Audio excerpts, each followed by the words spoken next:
Hello, everybody. Tony Bacigalupo here, and I just wanted to talk a little bit about what it takes to run a really great virtual conference. I'm a huge fan of conferences. I've helped run ones in person for many years in various forms, shapes, and sizes. They have a very dear place in my heart.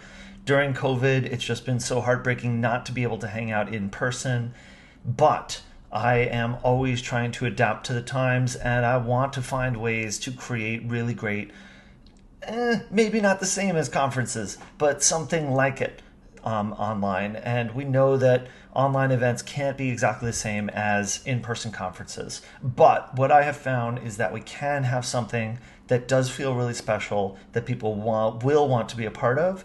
But a lot of people are missing a lot of the basic ideas behind how to do it right. So I thought I would record a little bit of a story about something I've been working on recently with a client and a little bit of my thought process behind it in hopes that it's helpful to you. So first of all, our big question: how do we do a remote conference without it just being like one gigantic video meeting? People are burned out on Zoom right now. People are burned out on video meetings. Asking people to spend all day or multiple days in video meetings is asking a lot. And no matter what we do, no matter how well we do it, it's going to be a lot to ask of people who are dealing with all kinds of challenges around COVID, around working from home, dealing with kids, feeling self-conscious about being on camera. There's a lot of just drained energy people feel being on video all the time. So we want to figure out how to do this in a way that's really compatible with people's needs. And so what's been happening? Well, a lot of people, for a lot of the things that have happened since COVID hit, was basically to take something that happened before in real life and then do that, but on video. And that's not it.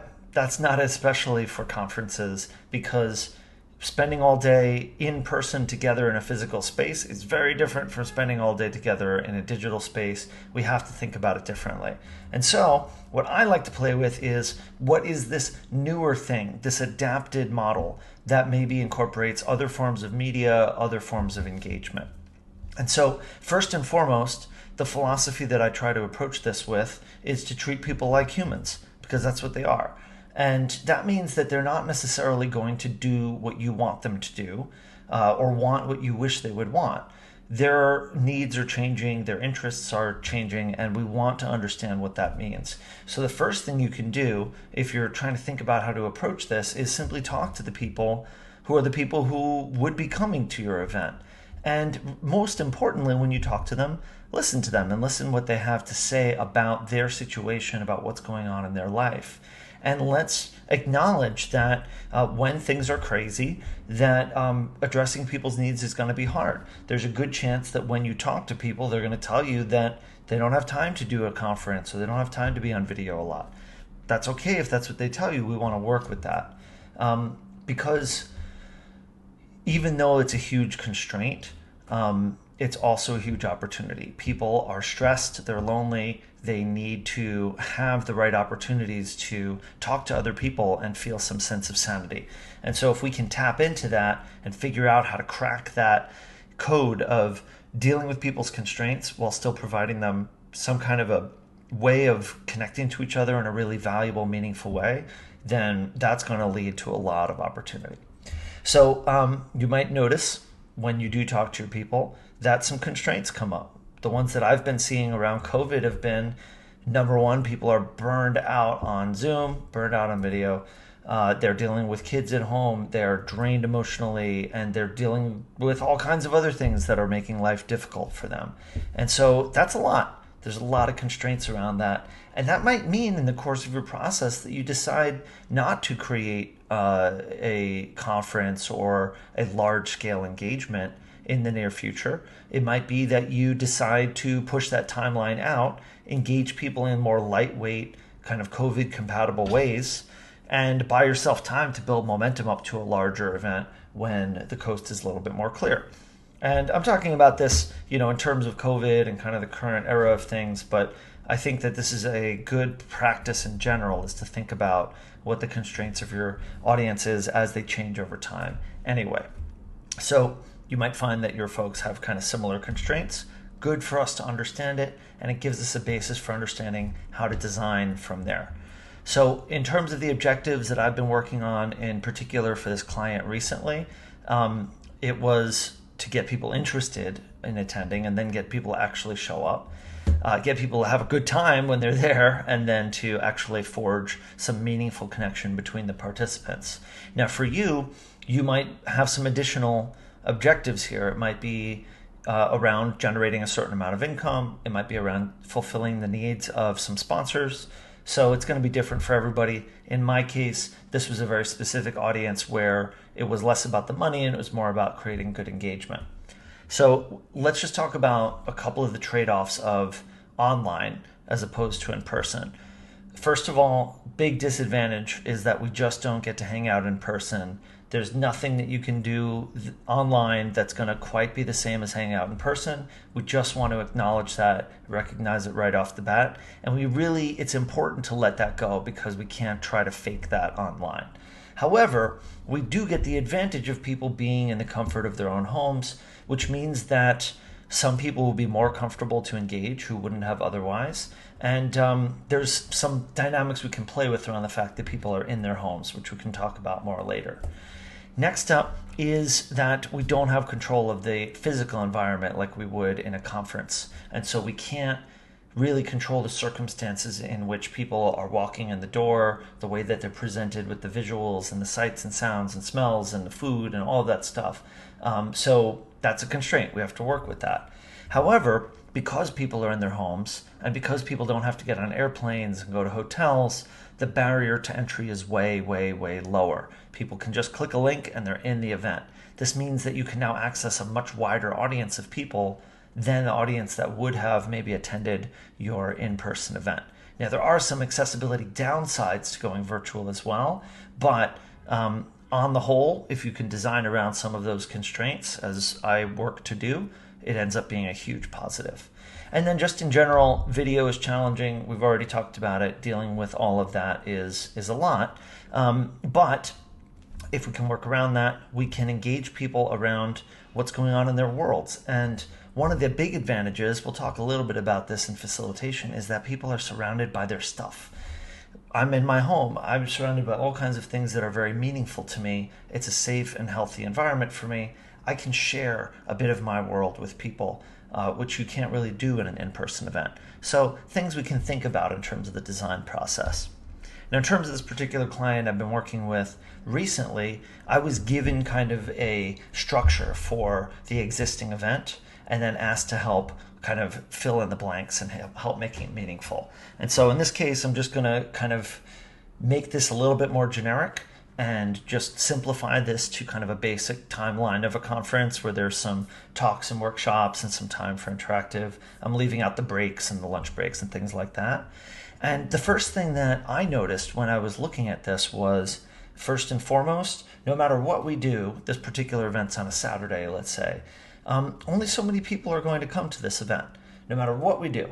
And so immediately my thinking is that we want to try to reach even people who aren't going to be able to join for the event, or maybe they'll only be able to join for a little bit of it. And so what we think about first and foremost is that this event sits on a timeline in which you are engaging this audience before and afterward, and that where this sits on the timeline kind of is a tent pole that the engagements before and after connect to. And so if we think in terms of those times, and then we say, how can we engage these people who maybe can't make it to the event or don't want to do another all-day video event, but they do want to participate in some way? And then we can say, okay, maybe there's a way people who aren't going to come to the event can contribute their thoughts and share updates on what's going on in their lives. And then that can actually feed into the content of the event. So people who aren't even there can actually have a presence there. And the people who are there at the event can see those people and message them and say, hey, I saw you at the event. And then they feel a sense of participation.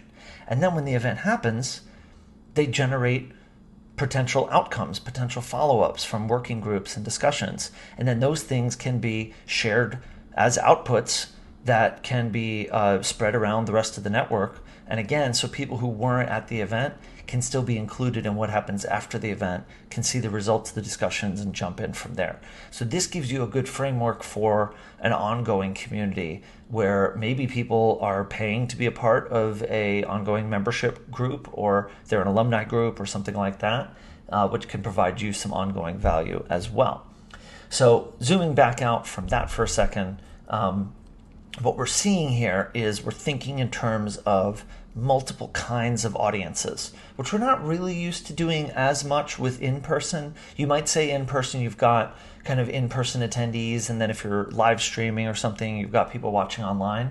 But in this case, it's really gotten a little bit more nuanced. So you've got the video attendees, which we mostly think of as the attendees of the event, but it can actually get wider than that. If you design your event to be something that is audio friendly as well, then you open up your event to a wider audience of people who maybe don't feel ready to turn on their camera all day and sit at their desk, but would be willing to put their earbud in their phone and listen in on the event and even talk and participate in the discussions while they're going about their day, running errands, washing dishes, doing what they have to do in their lives. And then even further, if you're able to design an experience that involves people asynchronously, a little bit like what we just described, then you're really going to be able to reach a much, much wider audience than if you were just going with the video attendees. And so what I like to think about is, can we design a program that incorporates some of these larger circles so that we can just catch more people? Next up is actually making the event itself more engaging. Now, this is something that I can do a whole lecture on, a whole world of conversations on, but I'll give you a little bit of a vibe of kind of where we go with it. First of all, I'm assuming that the content of the event is static. In the case of this project, that's the case, and that I'm only working with the interactive portions outside of kind of the presentation style content. And in here, what I'm looking to do is to get people a more variety of experience. I want people to move their bodies if they can, whether that's through dance, yoga, even just some kind of interactive activity. I want them to connect in a meaningful one-on-one personal way using facilitated conversation starters. And I want people to work together towards some kind of a prompt, some kind of collaborative activity where they're challenged to try to create something together, and that galvanizes action. And then finally, I want people to have some opportunity to just be people together and be humans. And where possible, I want this to be something that is across media, so that, again, if somebody wants to not be on video, we can work with that. But we want to make sure that we're giving people kind of a different kind of set of ways for people to interact. And then we want to make sure that people have ample breaks in between to cool off from video time. Although I do recommend we don't have people leave the meeting, maybe just leave it open in the background. And then, as I mentioned, we want people to be able to get off their video if they need to. One kind of, as we get to the last few notes, I want to mention that it's very easy to get caught up in the technology. There are so many new platforms coming out, and there are virtual environments that people can hang out in, and I think that some of them can be really great. But in a lot of cases, what we're talking about is simply designing the experience between the people who are coming to your event.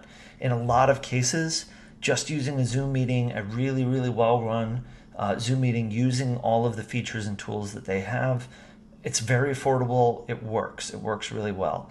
And then with other platforms that are a little bit more experimental, you can try them, and maybe you can use them as a supplemental activity or a supplemental space. And if you find one that works really well for you, go for it. But I don't want to try to think of this in terms of some new tech platform is going to magically do this well for us.